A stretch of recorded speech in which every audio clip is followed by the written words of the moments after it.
Spotify Canvas lets you add looping visuals to your tracks, those 8-second videos that play in the background when someone listens on mobile. It makes your song stand out and can actually increase streams, saves, and shares. To upload one, go to Spotify for Artists and click on Music. Then select the track you want to edit. You'll see an option to add a canvas. Your video should be vertical 9:16 ratio in exactly 3 to 8 seconds long. No text, no logos. Spotify recommends keeping it clean and loop friendly. Once uploaded, hit save.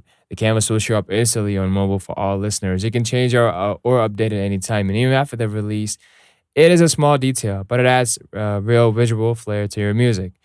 If this helped, well, you know what to do. You gotta hit subscribe and drop your artist name in the comments, and I would love to check your canvas.